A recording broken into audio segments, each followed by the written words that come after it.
welcome back to Simply Being. This is the second season. It's my first episode, and I'm doing it with Helang, who I have honestly, from the first time that I thought about doing a podcast, when I met her, I knew I wanted to have her on it just because we connected really strongly, even though it was at a bar in Champaign.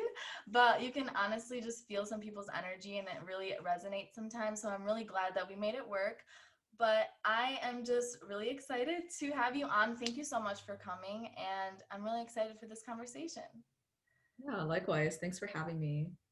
Yeah, I so during this last month, I spent a lot of time you know, looking within myself and spending less time on social media. I deactivated Instagram for a little bit and just did little things that I thought would help me just obviously focus more internally, but also focus more socially, but without the media part. So I use this time to kind of plan out the episodes and just think about who I truly wanted on here. So that's why I'm really excited, because I think this season is going to be one where I feel like the listeners are going to feel that connection that I have with everybody, and also kind of learn from it and just learn from everybody's stories. So I'm really excited.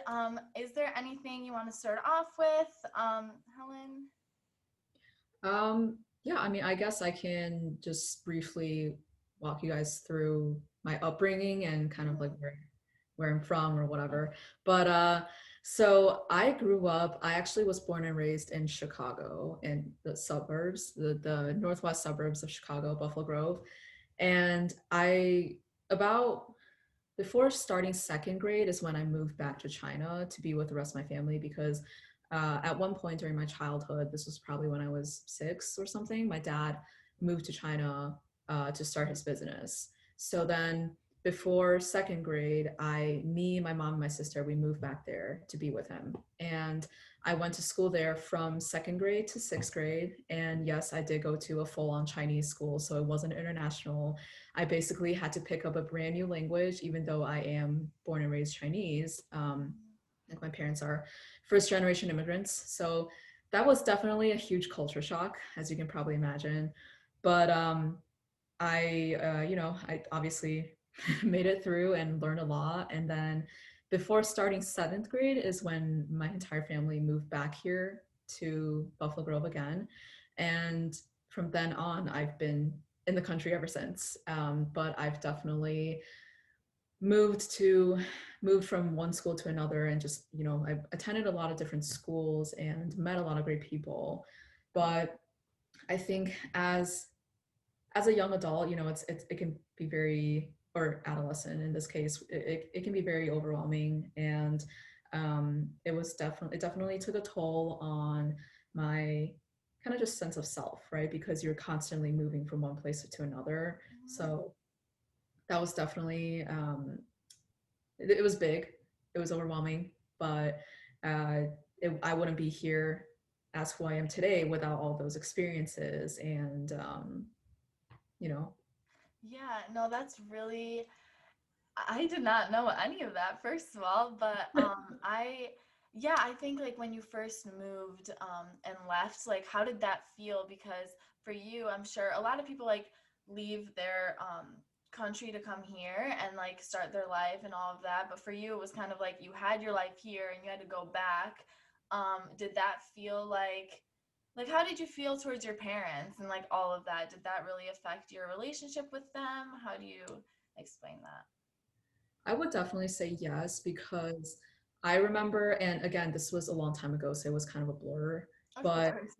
I definitely remember being angry at my parents because when I didn't really know what to expect moving back to China, because visiting China is one thing, but going to school there and like the full on Chinese schools is another. So I think once I was in that position and realizing how different it was and how much more intense and rigorous their academic program was, I started feeling very resentful towards my parents, and just wondering like, why am I in this situation? Like, it doesn't have to be like this, if that makes sense. So it made for some really pretty uncomfortable years.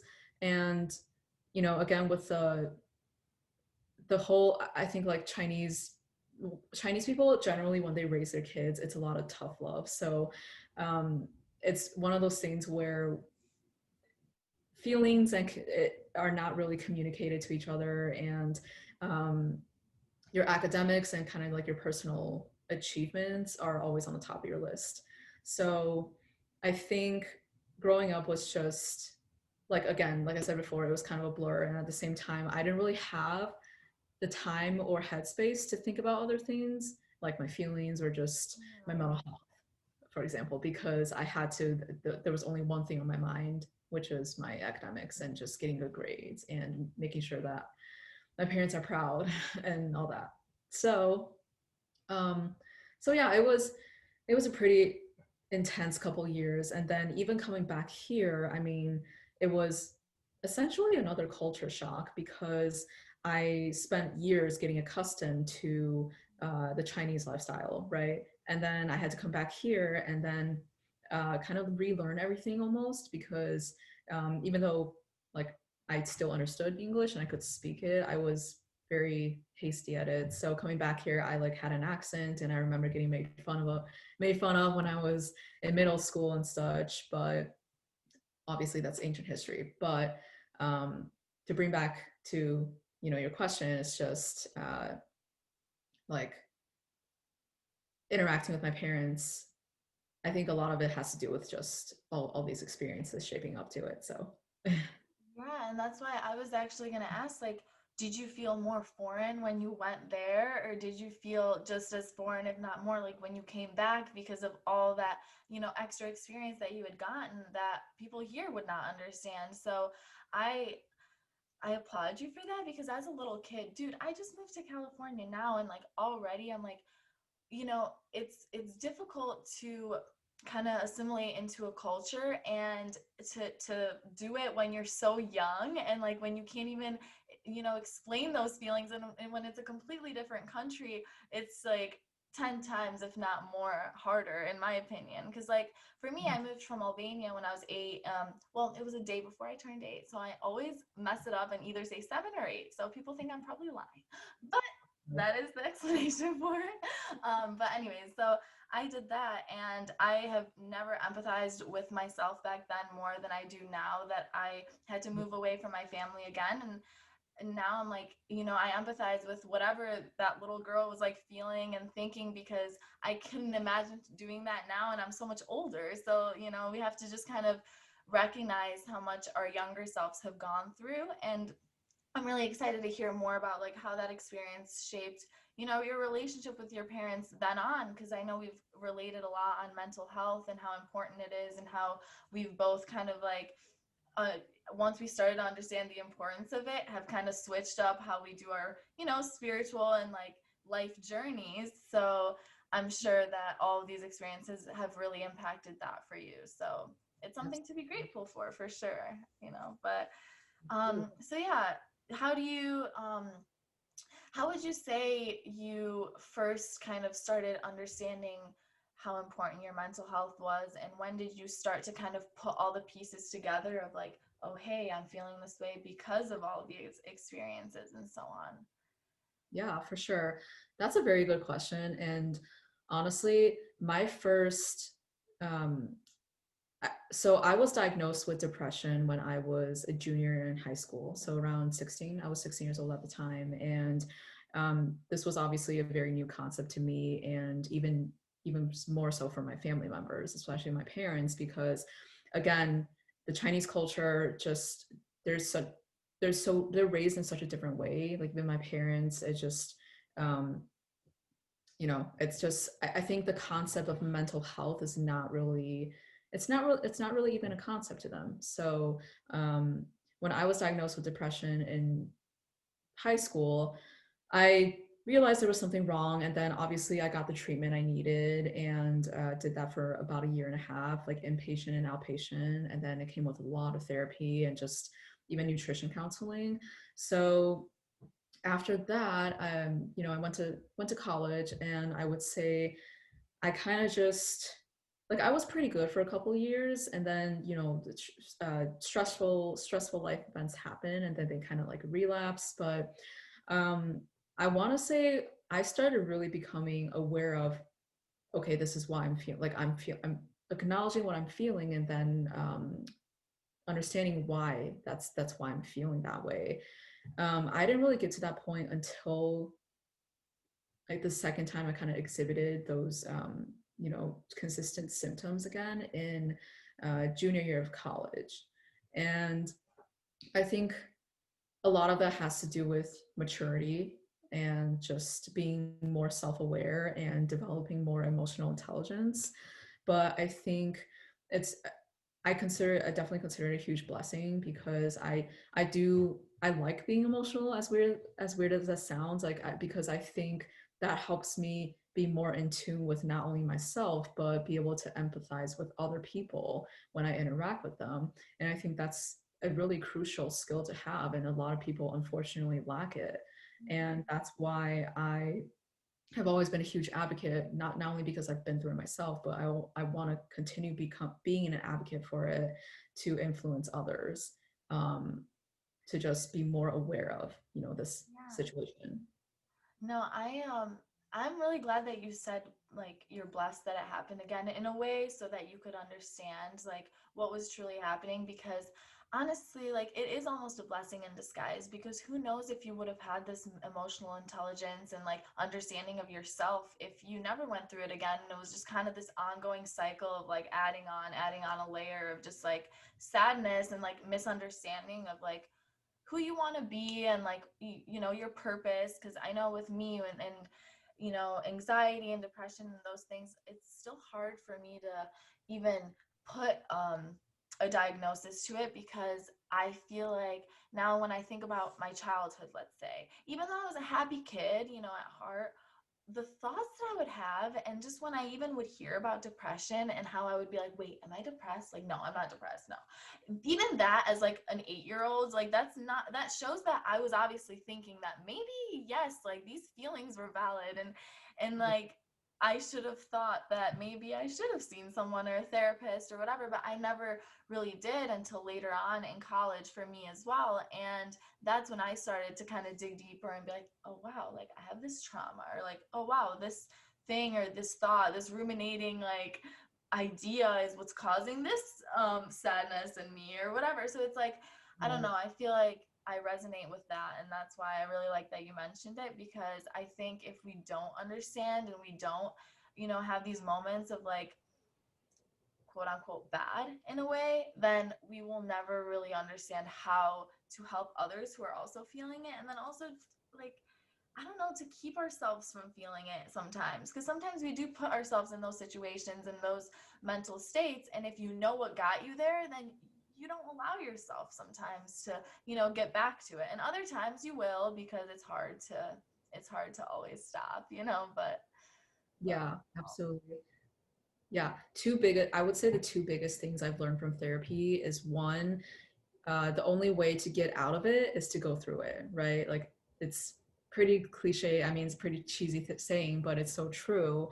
And then secondly, um, kind of going off of what you're saying before, like, if you can better understand why you're like what got you there, right? Like, what's the underlying reason to why you're feeling that way, then when it resurfaces again in the future, you know better on how to deal with that feeling and how to get yourself through it, right? for sure. So, And like that's literally the whole theme of simply being, and like just my whole, I guess, in a way, awakening and just like my being myself journey is straight mhm, up like it all came from me digging deeper, and finally seeing that the core of my issues and the core of like my depression, anxiety, all of these things that I've dealt with or in the majority of my life, those things literally stemmed all from trying to be who I am not.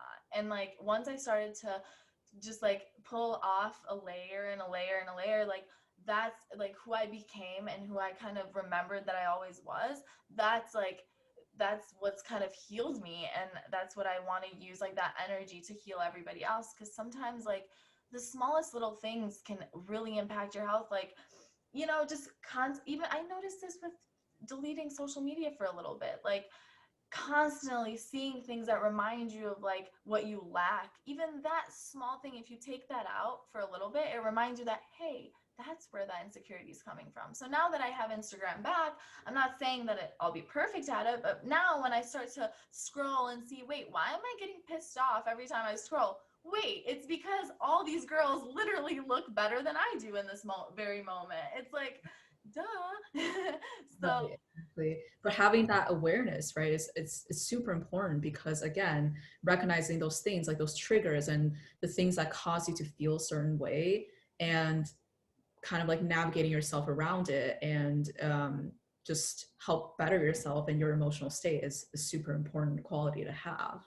So love that you brought that up. and I also want to say that, like, I don't know, even with social media, it's important to, like, because we're surrounded by it, and because, like, even when I want to promote my podcast or whatever, like, I see that social media is a good way to do it because it gives you that opportunity to not need other people, or like to pay others to give you promotion. Like, you can just post it on your page, and whoever it is that'll see it will see it.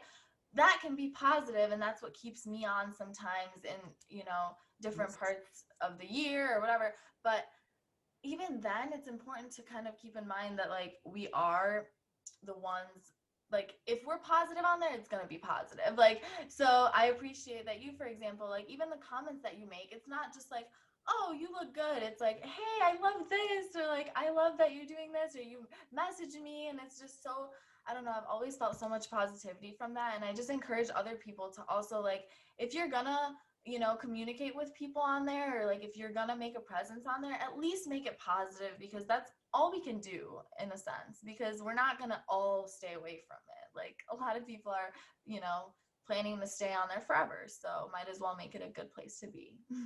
Yeah, no, absolutely. And I think when it comes to social media, what really, so going off of what you're saying in terms of just seeing all these different, maybe girls that make you feel insecure about yourself. And I can totally resonate with that because I go through it all the time. And, being an artist, I obviously use social media platforms all the time to promote my brand. But what really helps me to ground myself and kind of like just for my own mental health, right? And not get upset about seeing other people's content that might make me feel insecure. What I did was I actually, over quarantine, I unfollowed all like so-called influencers and models. Just because, like, not because, obviously not because I have anything against them as a person. I'm sure they're great people. It's just that whenever when I open on Instagram and I see, like a model picture that with their like so like skinny bodies and the perfect hair, whatever, it's not necessarily good for my mental health or my emotional state at that time. And I've come to realization that um unfollowing these accounts is just it's me taking care of my mental health and doing whatever's best for me, and I stopped feeling guilty about that. Yeah, no, that's a really good point, because I literally sometimes feel guilty on following people that have so many, like, literally hundreds of thousands of followers that don't know I exist. I'm like, oh, I feel bad. Like, she's been helping me on my journey of like getting skinny or Right. whatever. It's just stupid, like, little things that we feel guilty for that literally do not affect the world in a negative way. They're only affecting us negatively because we worry so much. But I wanted to make a point about that, because I have deleted a lot of the people, yeah, that make me feel insecure, that I just simply don't get anything out of their posts. Like, sometimes they're like really great things to look at, like, oh, you have a nice butt, but like that will not add any value to my life at the moment, so there's no reason to follow them. So I've deleted that, whatever.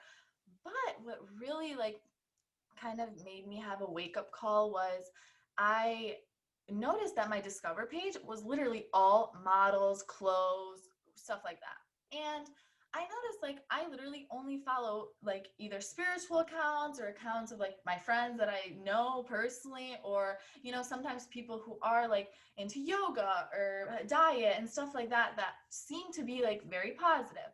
However, when I would be on my Discover page, would still click on different models, and would still click on different TikToks, and would still click on all these things that I was trying to, quote unquote, stay away from by unfollowing. So then what that made me have a wake up call about was, I was talking to my sister and she's like, oh, my Discover page is all like chakra healing, this and that, like meditations, different crystals. I'm like, are you kidding me? My Discover page is literally all like hot models and like their Do you know why?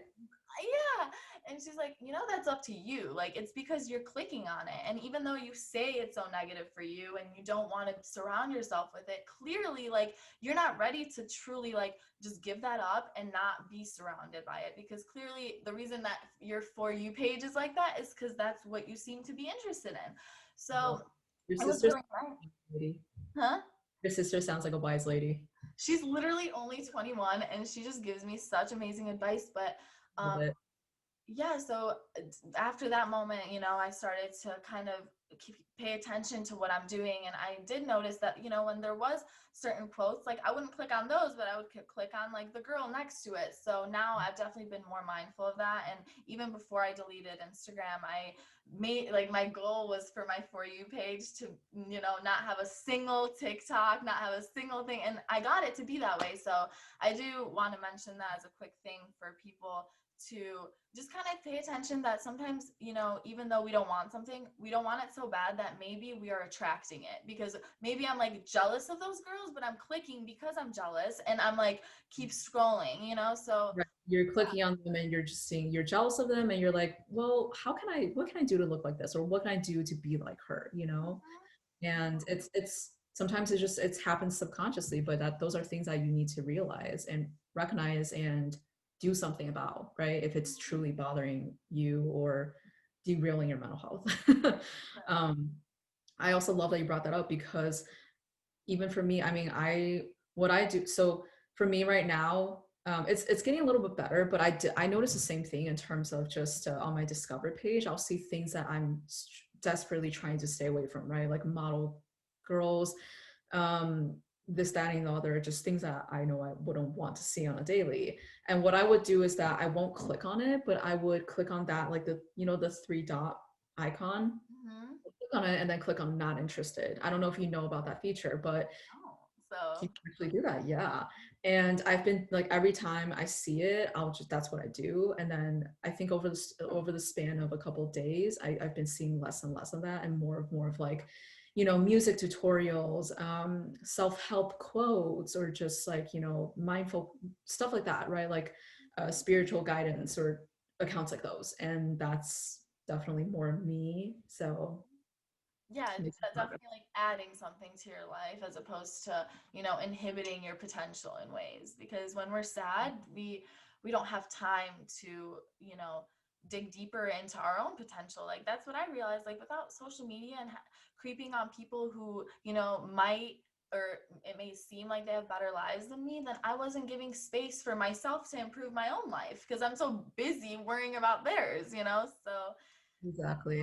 but I was gonna ask, since we mentioned music, I really want you to talk about that and just like how that played a role in everything, and how like I'm sure that's helped you with your mental health and you can go deeper into that, but then also how it affected like your family and stuff like that, because I come from a foreign culture that also like, or I can't say also, but like in my culture it's like really all about school as well and just all about that kind of thing. So you did mention that earlier, so I'm sure that it is. I shook a little. I'm gonna. This is a little. Okay. I love it. I, Yeah. I So always have what I need to say. So yeah, in my culture, it's like sometimes all about school, and I just want to see how that played a role in your family. for sure. So how music came to be? Well, I was classically trained on the piano ever since I was a kid, and I played piano for gosh 6 7 years, and then when I finally stopped was I think when I came back to the country from China. Mm-hmm. Just there was so much going on, and then I just kind of gave up on it because honestly, like having to sit there and just play hours and hours every day, I guess you can say I got really tired of it.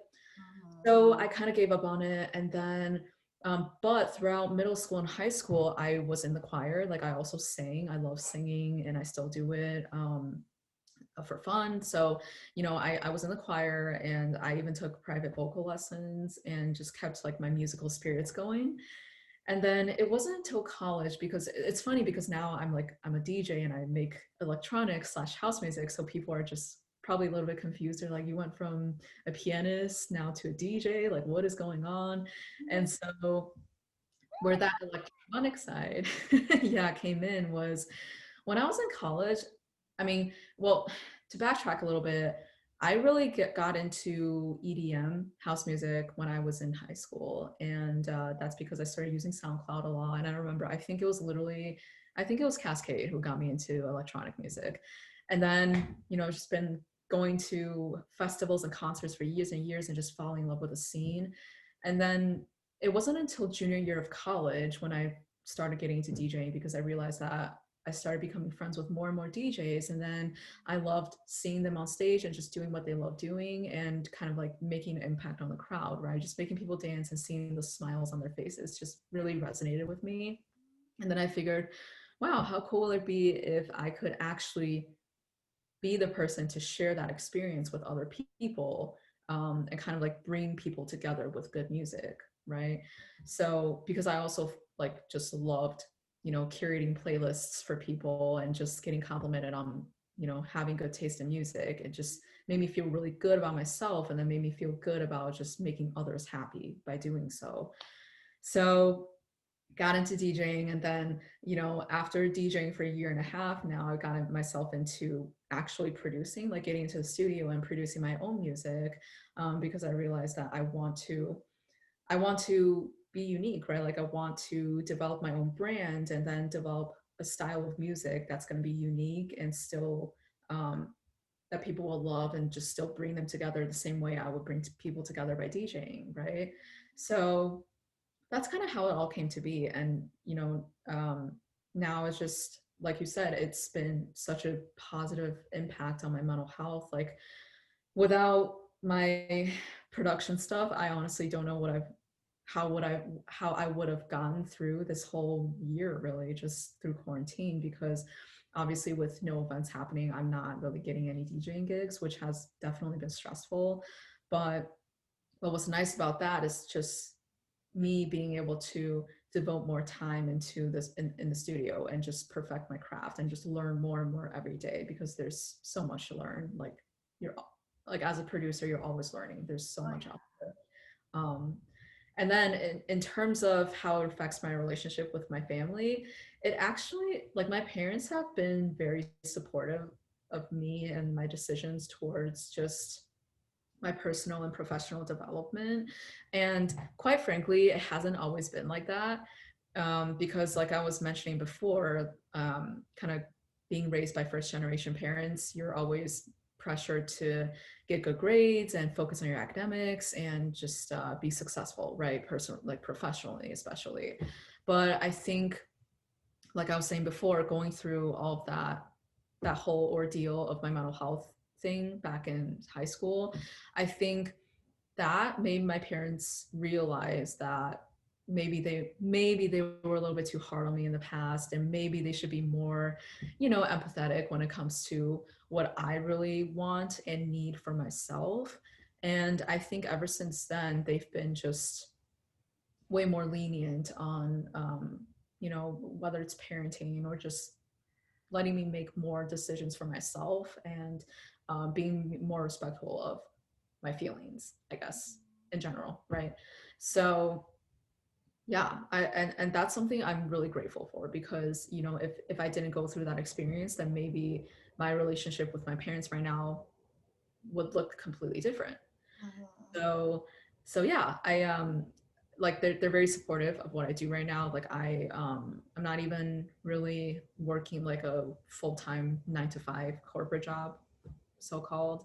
I used to, but I knew that, I just realized that that wasn't for me. So I got out of it, and now I've like multiple hustles going on, because I like to kind of do a little bit of Mhm. everything all together and keep my life interested, and then also just be able to devote more time into the studio. So No, that's so important. I think it's everyone should just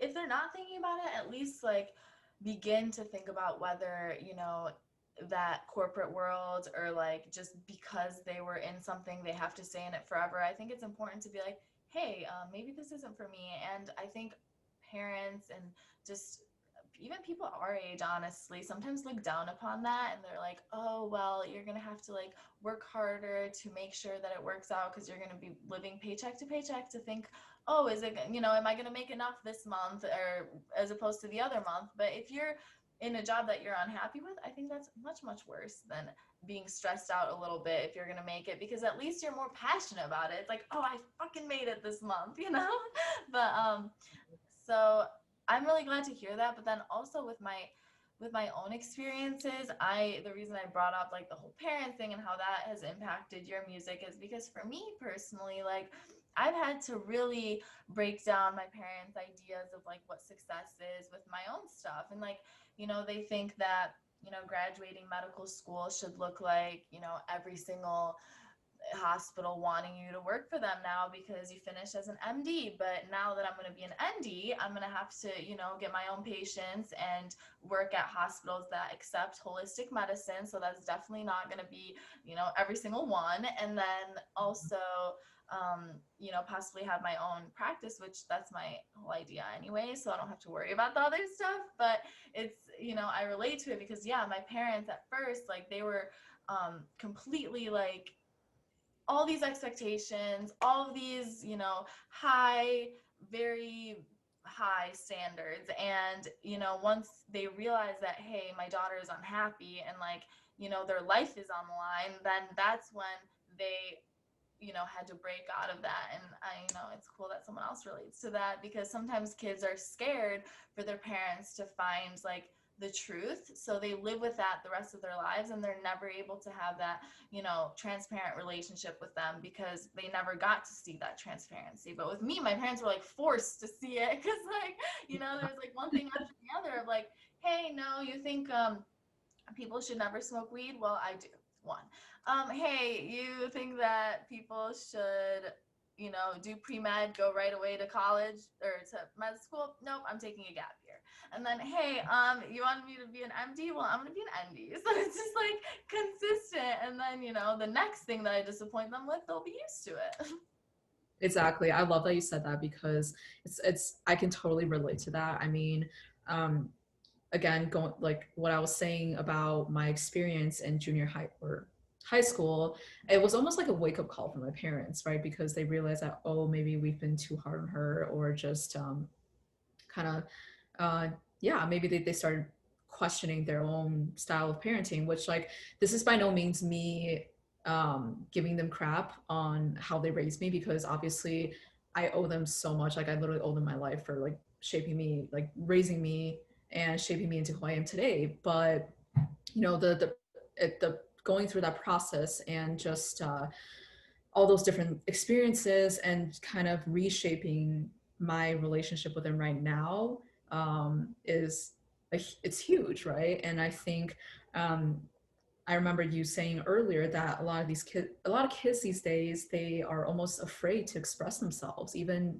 to their own parents, which is really sad. And it shouldn't be like that. Like you should do what you love and you should do what's meant for you.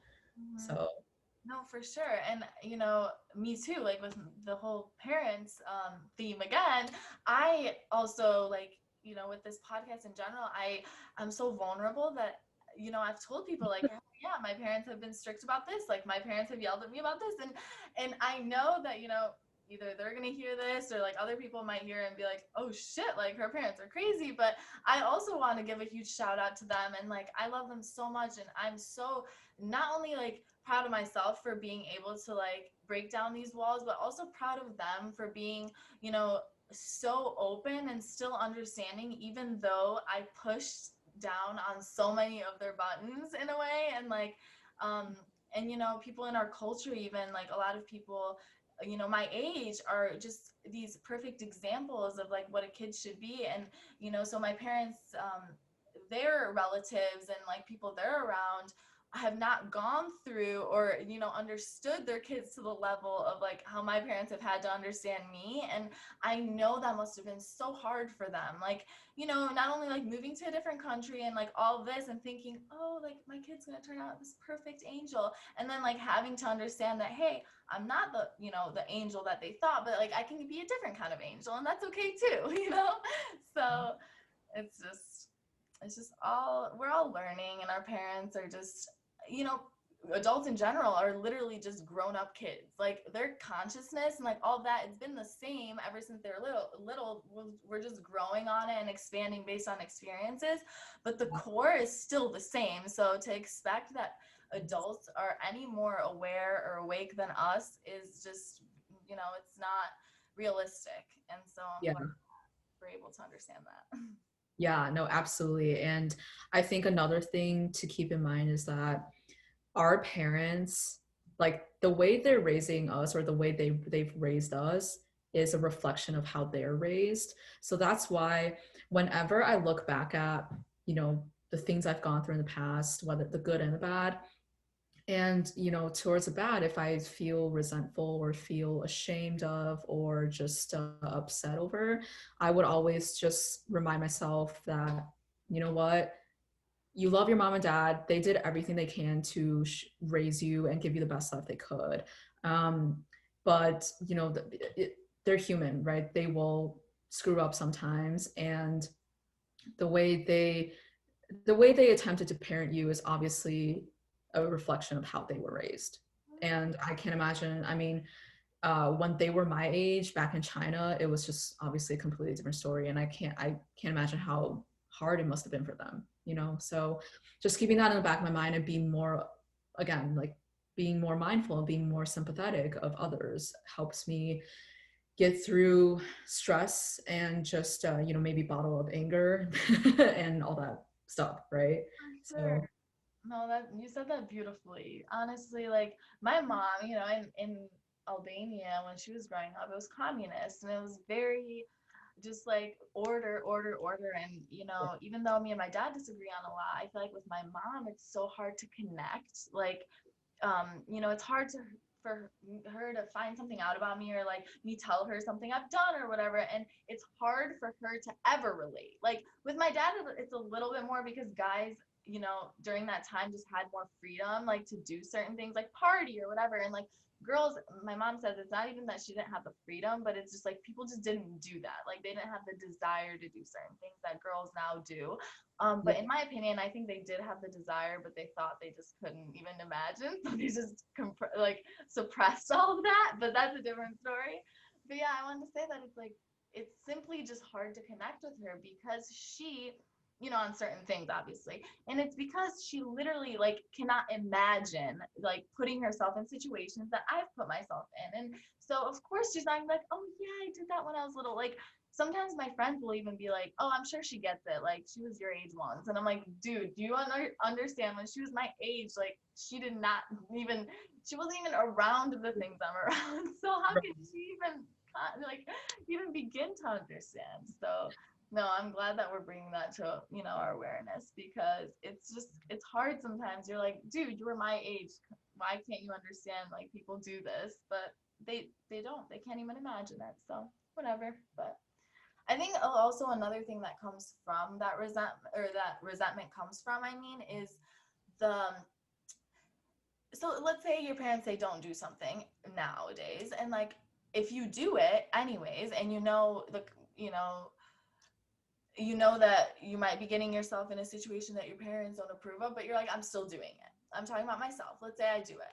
Then I don't I don't have resentment towards them because I'm like, okay, they just disagreed with me and I did it anyway. But the reason why so many kids have resentment and it continues that trauma is because they do listen and they do allow their parents to control them, and then they're 35, 40, and then they have that resentment towards them and they're like, shit, I'm pissed because you stopped me from experiencing things that actually might be good for me. Like one example is if I didn't come to California, which is, they didn't say don't go, but they gave me like 10 different reasons why it might be harder to be here than if I just went to school in Chicago.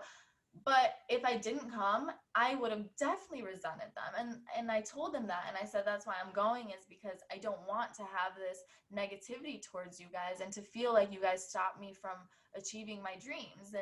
And so now, like, I feel like it's made our relationship so much better because, yes, they're upset that, I'm not there all the time, but at least they know that their decision to, technically allow me to go, even though it wasn't necessarily up to them, still, I feel like that makes them feel good. And it makes me feel good to know that despite all the hardships, I still did what I needed to. And, I have nobody to be mad at about that. And if it doesn't work, it doesn't work. I'm mad at myself, but not anybody else, and that's what's important for us growing up, is to for us to not feel resentment towards the people in our life. We have to make sure we're not allowing them to take away from our experiences, which I know in the Albanian community specifically, that is such a big thing. Like, girls are listening to their parents. They're like, oh, I have to marry at this time or do this at this time, and then later on they're unhappy, and it's because they allowed their journey to be distinguished and decided by someone else. Yeah, absolutely. I think there comes a point in life where you just have to recognize your own worth, right? Your own worth and capabilities, and just understand that you are completely capable of making your own decisions. Like you literally create your own life, right? That's what they always say. Like you have the full ability to create the life that you desire. But a lot of that is your mentality around things, like how you react to things and how you deal with things, and then how you really just how you what's the word I'm looking for, like how you carry yourself, Yeah. right? Yeah. No, So love that you brought that up. of course. And like I think that, to make a difference in this world, like we have to really like rack our brains and also just like understand fully like what we want that mark to be, and like how we want that to play out. And if our decisions we're making now are not, they're not with that in mind, I guess, like we're not keeping that in mind while we're making those decisions, then I feel like that's when we can't be successful in that, because we're just not like we're not manifesting it, is what I'm trying to say. But I gotta manifest. for sure. So hmm, I just like I have so many ways that this could go, and like I have so many different questions that I want to ask you. So in terms of like college, and like you were, in a sorority, right? Were you in it throughout? Yeah. um Yep. and I know that like with that scene, like it's really fun, and I've gotten to be a part of it, even though I wasn't in a sorority, but I've gotten to experience it, and it was amazing, and like this sense of community in a way as well. But how did that like mental health um you know part of things play into your social life, I guess? Like, how did your mental health play a role in your social life during that time? Yeah, absolutely. So I will say, and I forgot to mention this earlier, but I went to two different colleges actually. So my first 2 years was at Miami, Ohio, like Miami University in Oxford, Ohio. And then I transferred to Illinois, and that's how I met you. But basically what happened was I was in a sorority back in Miami, Ohio. And then when I transferred schools, I reached out to, the chapter president at Illinois, and then just kind of made that transfer automatically in terms of sororities. So it was, I mean, obviously, again, like meeting all these people were great. And then when I got to Illinois, I think like really my closest core group of college friends were from my sorority, and I'm still in contact with some of them today. And I'm definitely very grateful for that, because I've just, I obviously want these relationships to last, and I have such a genuine connection with some of these girls that I've met through Greek life. But I will say, in terms of my social life and how that connects to my mental health at that time, it can definitely be stressful at times because of FOMO, right?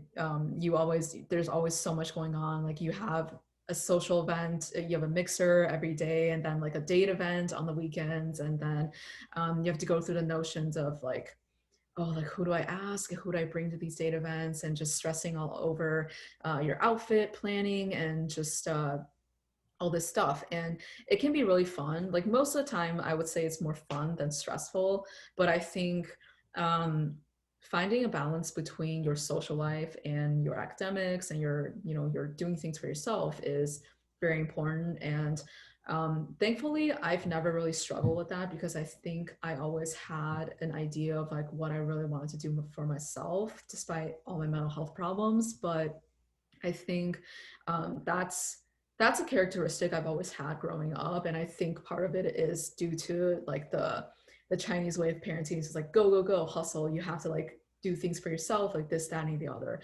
Which so that's how it kind of came into play in a good way, I would say. But yeah, going back to Greek life, so I definitely say that it can be a little bit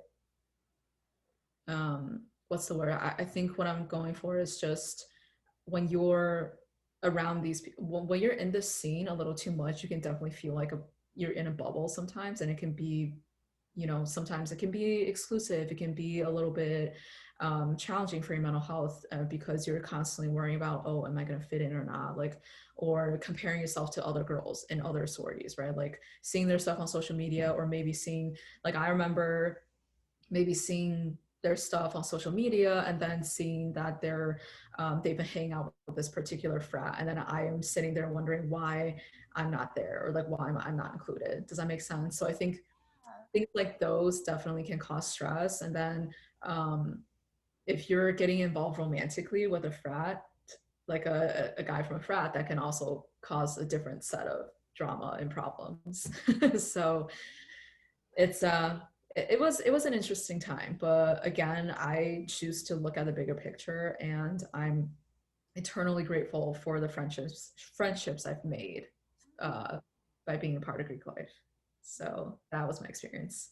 That's perfect. I appreciate you sharing all of that because it's a lot. I feel like I asked two different like types of questions, but um, I love where like you went with it because I am asking you questions and not even having an expectation of like where I want it to go. Like I just want to hear like what you think when you first hear the question. And I appreciate that you like looked at the positive. And honestly, I like that's why I said it's a sense of community. I think there's so much positive that comes from that.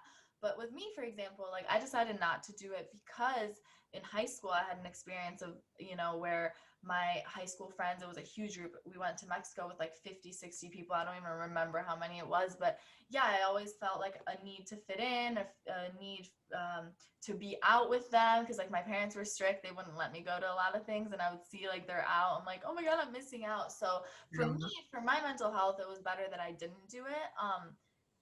Which I'm grateful for that, but also like there's negatives that came out of that, which I can go on for hours and I'm not going to, from like being in college and not having a group of friends to hang out with, like that also can be depressing as well. So I think that's why that goes to show that it's not always the experience that can cause the depression. It's like everything, you know, on top of the experience and like the way that your mind and body is able to, figure it all out and able to adapt to everything that causes the mental health issues ultimately. So I think that's cool that you're able to get positives out of it. And then also I think it's important to bring into attention that with that kind of thing, as long as you're like always listening to yourself, then I feel like regardless of the situations you're in, you're always gonna like go back to yourself and not allow, whatever it is, like those other people or guys or whatever to ruin that for you. So as long as you're like,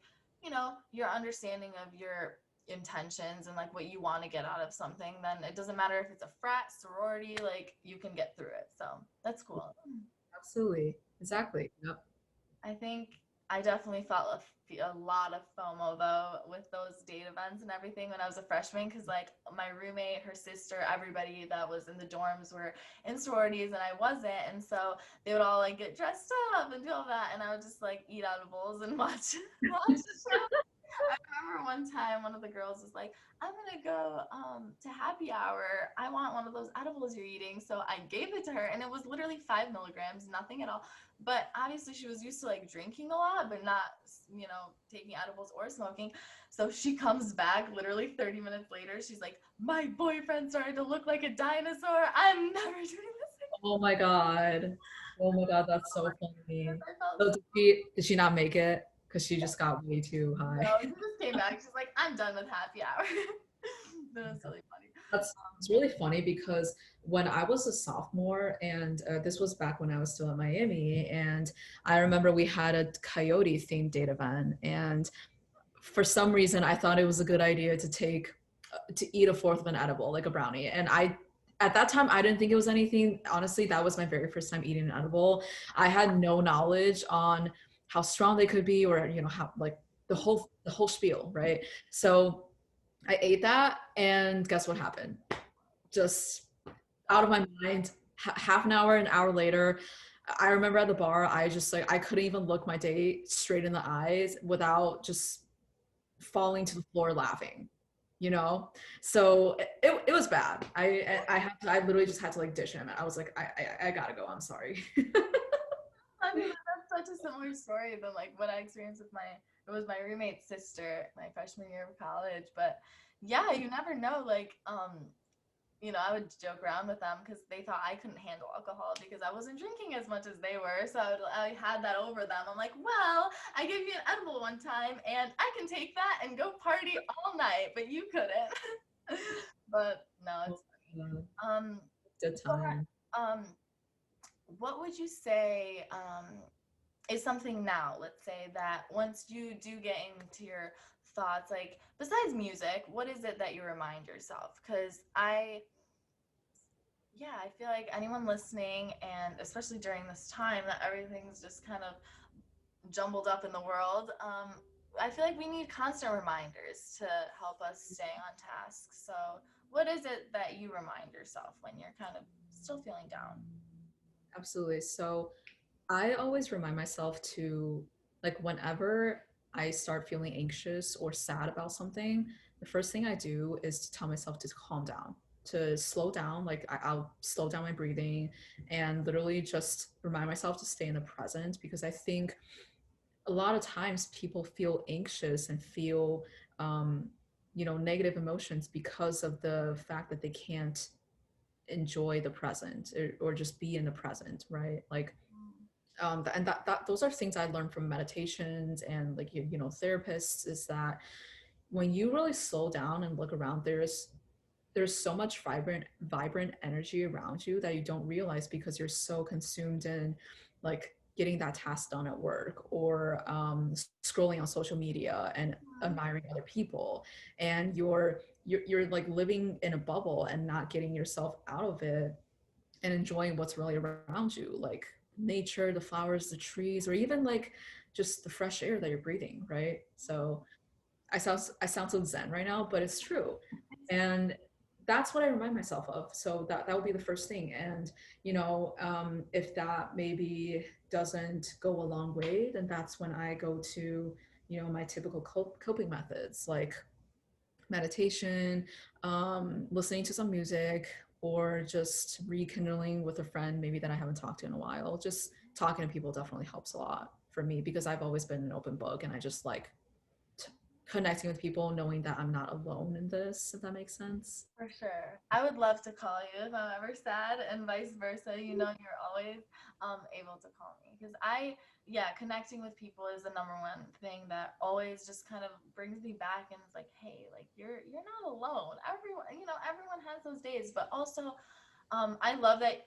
I'm glad I asked this question because I love, like, in the beginning when you were talking about being in the present moment. I think that's something I've struggled with a lot. Like, I'm a Pisces, and I don't know how into astrology you are, but I'm definitely I'm just a Love dreamer. astrology. I can go on. Sorry, I was just gonna say I love astrology. I can go on for like years and years. So We could talk about that on a different episode too if we're down. But so with that though, like I just noticed I'm always just thinking about like future, past, doesn't matter. But I've heard that anxiety is too many thoughts about the future and, fear about the future. And then depression comes from a lot of like ruminating stuff about the past, which like is a total, like, it makes sense for me personally, because that's kind of where a lot of like those thoughts take me to. Like if I'm thinking too much about my future, I'm like, oh my god, I'm so anxious. And then if I'm like worried about what I did in the past or what happened to me in the past, it kind of brings me back to that trauma and like makes me feel depressed. So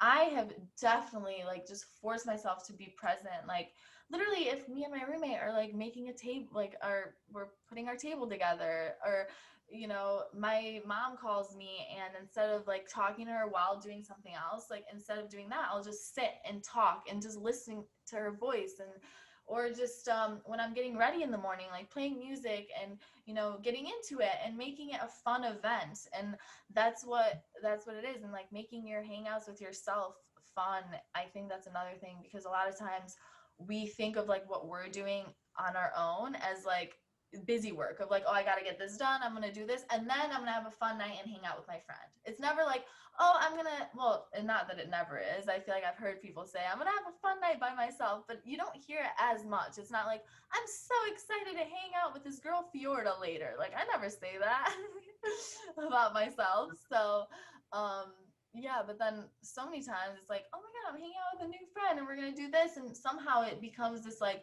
more special thing. But we're literally the only people we're stuck with forever. So might as well make those memories that you're making with yourself special. Otherwise, like you're wasting majority of your life, which I feel like I've done. Like, in high school, I would spend hours like at night just texting random people that decided to text me that night, and I would stay up to like 1 or 2 having stupid conversations and waking up at 6 a.m. for class. Like that's just like nonsense. I would never do that now, but you live and you learn. But then there's certain things I do now that when I'm older later, I'll be like, why did I waste my time as a 23-year-old looking at other pretty girls when I could have just stared at myself in the mirror for 5 minutes and then like gone on as a confident human being on with my life. Yeah, This is for fun. sure. I hear that. I, I think it all comes down to being content with yourself, right? Like being okay with being alone. And I think often there's a negative connotation that that word carries, because I think people often think of being alone as the same thing as being lonely, but they're different, right?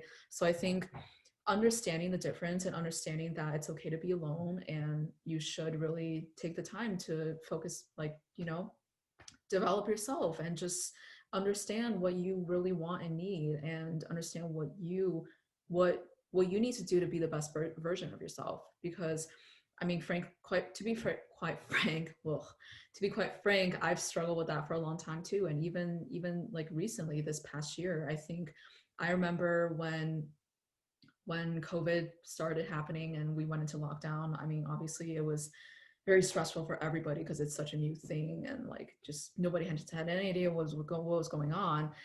But I remember for the first month or two, I was so anxious and depressed all the time because I wanted to go out and see people. I wanted to go dance on a Friday night at a bar to good music. And I remember just feeling so like not okay with just being by myself and just being in my own skin. And you're kind of in that position where you're just kind of forced, you're forced to be, you're being forced to be stuck with your own feelings and thoughts. And it's a scary thing, but I think once you really just come to terms with it and accept yourself for who you are, and then realize that, hey, I am a creative human being. Like, I have so many capabilities, I have so many passions and talents, and I want to put them to use. I want to stop victimizing myself, and I want to put them to use and do things that I truly love doing. Oh, so beautiful. I love listening to you, dude. But I, that's exactly right. Like it was the same for me. I was like, oh my god, like not being able to go out and dance with other people. It's like, wait, but I have music and I have a place to dance and I have my body. Like I don't need everybody else, Like they might not even remember that I was there the next day, because that it, this this quarantine really, like, it really woke me up in that sense. And also another thing, the other day, literally, like, I think 2 days ago, I was realizing that I'm just like wearing like really just simple stuff every day and not really changing up my outfits at all, because I'm like, oh, like I have these cute clothes, but I'm not going anywhere right now. So I'm not wearing them. And then the other day I was like, screw this. Like, I didn't wear my uncomfortable clothes, but like, why not wear like a necklace or like something that you would normally wear when you're out? Like, why not just wear it for yourself? Like, I have a friend from school that I recently met, and she came over to help us like hang up plants, and she was dressed so cute, and I'm like, dude, like I love, and she does that very often. Like, she dresses comfy, but like just all her cute stuff, like has all her rings on and everything as if she was going to go out, but she has them when she goes to hang out with a friend or whatever. And it's like, I appreciate that, and it teaches me to also do that, because it doesn't matter if some random person is going to see me looking cute. Like, I can look cute for myself and not have to, always dress up in my most like comfy plain stuff for myself, and then for everybody else like want to impress them. Like, I think it's the little things that this year has taught me, and I hope other people can relate, because there's a lot of negativity about it, but then there's also the positives that we shouldn't forget to look at. Absolutely. I completely agree. I think it's been as rough as it's been this year. It also has, personally for me, and I it sounds like it's the same for you, that it taught us so much about just ourselves and like how to really, be more like moving forward, how to be more realistic and be more um, sympathetic with just everything going on, because again, this is just such a weird time to be in, but it really allows you to take a step back and just slow down, just slow down. Yeah, Literally.